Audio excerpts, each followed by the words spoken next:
Hello guys, welcome back to another video. My name is Mohit and I am from Planet, your chemistry teacher. तो guys last class में we were discussing about quantum numbers.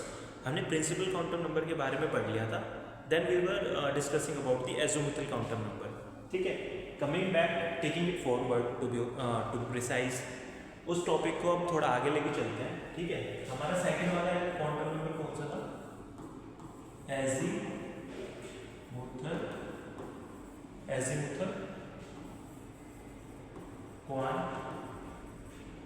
Quantum number. ठीक है, azimuthal quantum number. ठीक है, जिसको हम denote करते हैं किससे? एल से. किससे हम डिनोट करते हैं इसको? एल से, स्मॉल एल. तो मैंने आपको लास्ट क्लास में बताया था, इफ यू रिमेंबर, कि अगर n इज इक्वल टू 1 है, n आपका क्या है?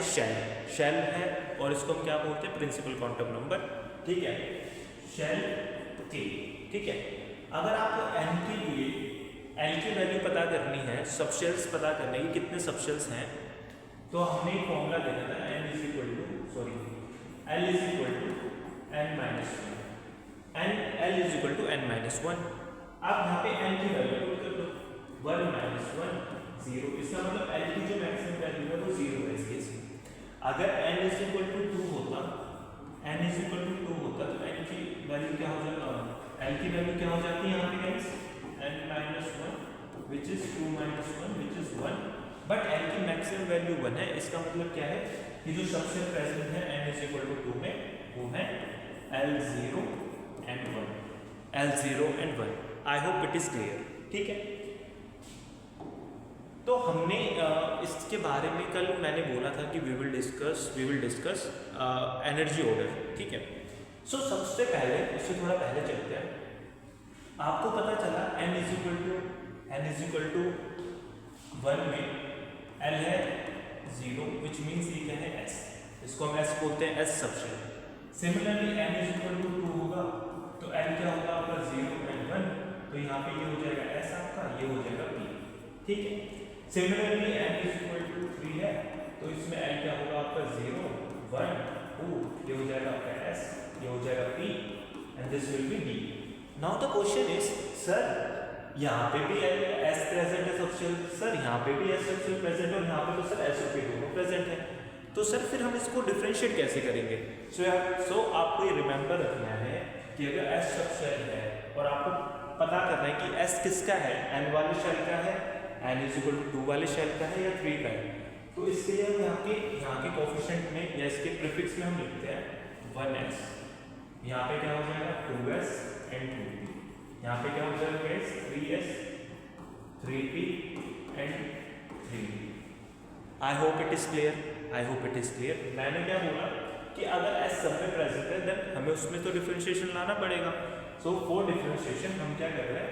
s के आगे जिस शेल का वो है उसको कोफिशिएंट के रूप में लिख रहे हैं. ठीक है, आई hope it is clear. Now मैंने आपको बोला था एनर्जी का ऑर्डर हम डिस्कस करेंगे.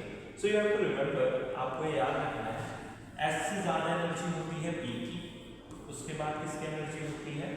d की, देन f की. ओके सर, ये एनर्जी ऑर्डर है. ठीक है, ओके सर, हम समझ गए कि ये एनर्जी ऑर्डर है. ठीक है, but now the question is, but different shells में तो ये सारे प्रेजेंट होते हैं. जैसे अभी आपने देखा 1s 2s 3s, तो उसमें एनर्जी का ऑर्डर क्या होगा? तो उसके एनर्जी, फॉर एग्जांपल जो हमने पहले भी 3 एग्जांपल्स लिए थे, तो हम इन्हीं को लिखते हैं. ठीक है, इन्हीं को ही लिखते हैं, और इनमें हम एनर्जी का ऑर्डर लिखते हैं. ठीक है गाइस, सो सपोज करो 1s है, फिर है 2s 2p 3s 3p and 3p. ठीक है, सो आपको याद रखना है कि जो एनर्जी का ऑर्डर है ना, ये बिल्कुल सिमिलर है. फॉर एग्जांपल ये है क्या? ये n इज इक्वल टू 1 है, ये n इज इक्वल टू 1 वाली शेल है, ये n इज इक्वल टू 2 वाली शेल है, और ये n इज इक्वल टू 3 वाली शेल है.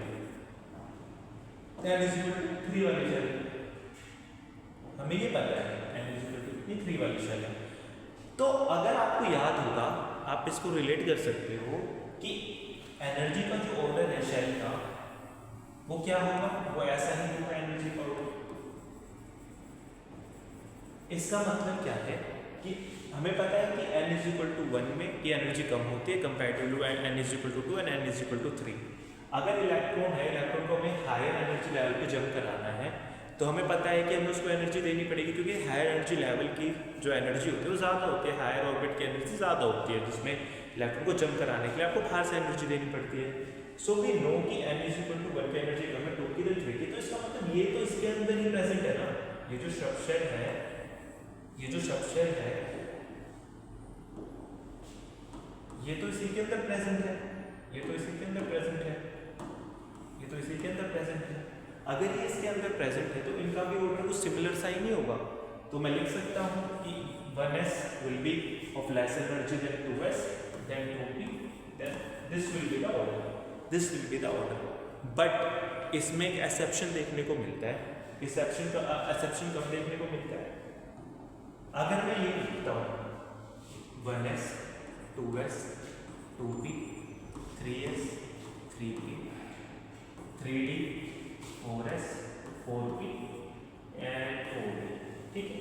4d इसमें 4f भी होता है, ठीक है, 4f भी होता है, ठीक है, तो उसको भी लिख लेते हैं 4f, ठीक है। So you have to remember, वैसे तो इसका एनर्जी का ऑर्डर यही रहता है, यही इसकी एनर्जी का ऑर्डर है।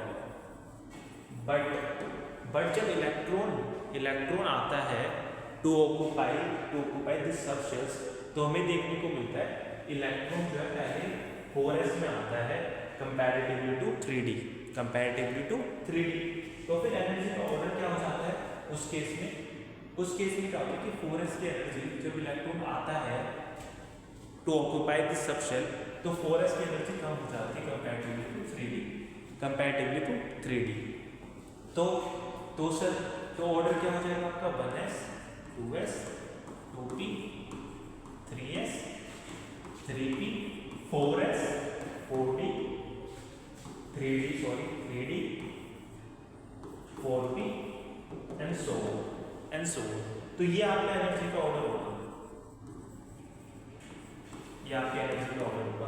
तो सर फिर तो ऐसे में कंफ्यूजन हो सकती है, हाँ हो सकती है, बट ये तो आप याद रख सकते हो, इट इज़ ईजी।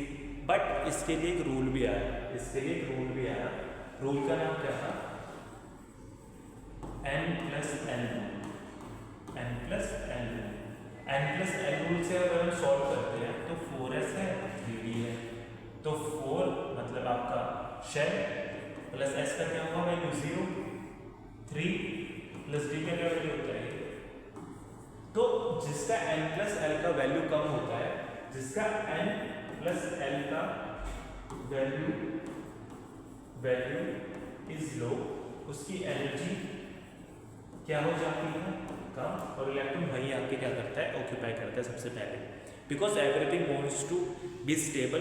तो इलेक्ट्रॉन जो है सबसे पहले लोअर एनर्जी शेल में जाता है, ठीक है। बट एक चीज़ आपको याद रखनी है, लोग आपको बताएंगे नहीं, बट जो ये सबशेल का ऑर्डर होता है रहता तो वही है जो पहले जो नॉर्मल ऑर्डर है, बट ये जो एक्सेप्शन आते हैं तभी आता है जब इलेक्ट्रॉन ऑक्यूपाई करने आता है क्या सबशेल्स को, ठीक है। So you have to remember this, इस रूल से आप फिर पता लगा सकते हो कि किस में इलेक्ट्रॉन पहले जाएगा। फॉर एग्जाम्पल अगर आपको पता करना है कि 5d या 4f में इलेक्ट्रॉन कहाँ जाएगा, तो 5d में क्या हो जाएगा 5+2, ठीक है, एंड 4+3, तो यहाँ पे कितना आ गया 7, यहाँ पे आ गया 7, ठीक है। अब 5d और 4f में आपको देखने को मिला कि सर यहाँ पे तो सेम हो गया, यहाँ पे तो 7 ही आ रहा है दोनों में, हाँ एग्जैक्ट, ये भी और एक इम्पॉर्टेंट एग्जाम्पल है। अब ऐसा होता क्यों है? ऐसा इसलिए होता है कि अगर ऐसा सीन हो तो यू हैव टू रिमेंबर कि आपको उसमें फिर n की वैल्यू देखनी पड़ती है, ठीक है। n की वैल्यू के हिसाब से आप कर सकते हो, जिसकी n की वैल्यू कम है आप उसको इलेक्ट्रॉन मतलब अगर n+n की वैल्यू सेम हो जाए then you have to look for n, जिसकी n की वैल्यू कम, वहाँ पे आप इलेक्ट्रॉन को डाल सकते हो। जब आप एफ ब्लॉक पढ़ते हो तो इसका एक डिटेल रीजनिंग आती है एफ ब्लॉक चैप्टर में कि नोट्स होते हैं, रेडियल नोट्स वगैरह, तो वहाँ पे हम उसको ध्यान से देखेंगे। बट अभी के लिए यू कैन रिमेंबर कि जिसका n का वैल्यू कम होगा in that case electron will go in that subshell जिसका n की वैल्यू कम है। अगर n+l की वैल्यू क्या होगी आपकी सेम, n+l की वैल्यू क्या होगी आपकी सेम। सो आई होप ये आपको समझ आया होगा। हमने एनर्जी ऑर्डर देख लिया हमने, और एजिमुथल क्वांटम का जो सिग्निफिकेंस है वो यही है कि it help us to find the shape of the subshells के बारे में बताता है कि शेप के बारे में भी बताता है। शेप के बारे में कैसे बताता है, जैसे एस हमने करके देखा था, एस क्या होता है आपका स्फेरिकल, टी क्या होता है आपका डम्बल, एफ के डी क्या होता है आपका डबल डम्बल।